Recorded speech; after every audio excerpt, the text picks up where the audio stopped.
مولانا رومی اپنی کتاب مثنوی میں اس داستان کو رقم کرتے ہیں اور یہ بہت ہی حکمت آمیز داستان ہے۔ مولانا رومی کہتے ہیں کہ ایک شخص جو کہ پروردگار کی بارگاہ میں روز آ کر ایک ہی دعا مانگتا تھا کہ پروردگار مجھ سے پہلے جو لوگ آئے انہوں نے کئی دولتیں کئی خزانے کمائے اور کتنا خزانہ جمع کیا، اور میں نے سنا ہے کہ وہ زمین میں دبا کر چلے گئے، مجھے بس اس خزانے کا پتہ بتا دے کہ وہ خزانہ کہاں دبا ہوا ہے، میں اس جگہ جا کے کھود کے خزانے کو پالوں۔ روز ایک ہی دعا کرتا تھا کہ مجھے اس خزانے کا بس پتہ بتا دے کہ خزانہ دفن کا ہے، روز گڑ گڑا کے یہی دعا کرتا ہے۔ جبکہ حضرت علی بھی کہتے ہیں دعا دستک کی طرح ہے، بار بار دینے سے دروازہ کھل جاتا ہے۔ ایک رات کو شب میں سویا، جب یہ سویا تو اس نے خواب میں ایک شخص کو دیکھا، اور وہ شخص کہتا ہے مجھے خدا نے معمور کیا ہے تمہیں خزانے کا پتہ بتانے کے لیے۔ اس شخص نے کچھ نشانیاں بتائیں کہ یہ نشانیاں ہیں، اس نشانیوں کو فالو کرنا تو ایک پہاڑ کے ٹیلے پہ جا پہنچو گے، جب تم اس پہاڑ کے ٹیلے پر جا پہنچو گے تو وہاں پر ایک تیر کمان پڑا ہوگا، اس تیر کمان میں تیر لگا کے پھینکنا،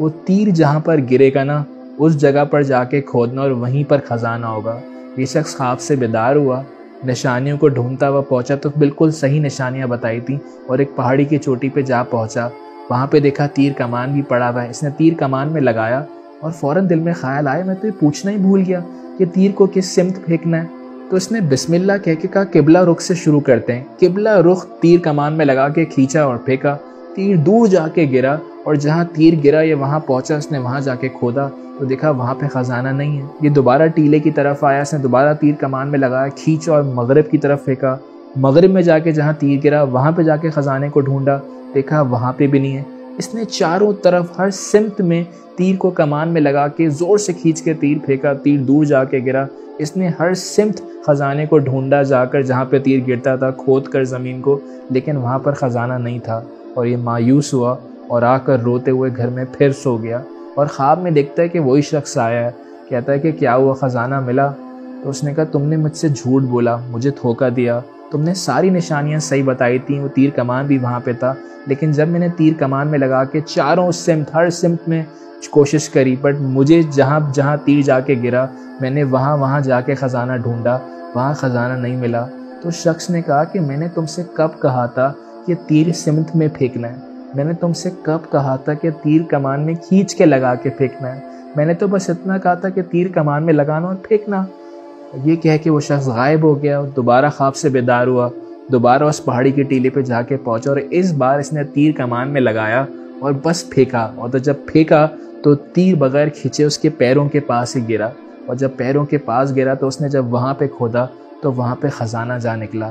مولانا رومی اس داستان کے آخر میں کہتے ہیں کہ جو حق ہے نا، حق وہ تیری شہ رگ سے زیادہ قریب ہے، مگر تو نے اپنی سوچ کے تیر کو بہت دور جا پھینکا ہے۔ جس خزانے کی تلاش ہم باہر کر رہے ہیں اصل میں وہ ہمارے اندر ہے۔ حضرت علی بھی کہتے ہیں جس نے اپنے نفس کو پہچانا اس نے خدا کو پہچانا۔ اپنے آپ کو پہچاننا، اپنی صلاحیتوں کو جاننا ایک بہت ضروری ہے۔ ہم دوسروں کو جا رہے ہیں، ہم دوسروں کی زندگی کو دیکھ رہے ہیں، آج کے معاشرے میں ہم کمپیریزن پیراڈائم میں رہ رہے ہیں، دوسرے کیا کر رہے ہیں، وہ کیا کر رہے ہیں، میرے فیصلے میرے اپنے نہیں ہیں، میرے فیصلے بھی دوسروں کے فیصلے ہیں، جو مجھے پسند ہے وہ مجھے پتہ ہی نہیں مجھے کیا پسند ہے، میں تو دوسرے کی پسند کو دیکھ کر اپنی پسند ڈھونڈ رہا ہوتا ہوں۔ مجھے کس کریئر میں جانا ہے میں دوسروں کو دیکھ کے کریئر چوز کر رہا ہوں، میں یہ فگر آؤٹ نہیں کر رہا کہ مجھے کون سا کریئر پک کرنا ہے۔ اگر میں خزانہ تلاش کرنا چاہتا ہوں، اگر میں اپنے آپ کو جان لوں تو میں سمجھتا ہوں یہ بہت بڑی دولت ہے۔ اگر میں اپنی صلاحیتوں کو جان لوں، خدا نے مجھے کن صلاحیتوں کے ساتھ خلق کیا ہے، یہ کائنات جو پتہ نہیں کتنے ہزاروں کلومیٹر پر پھیلی ہوئی ہے،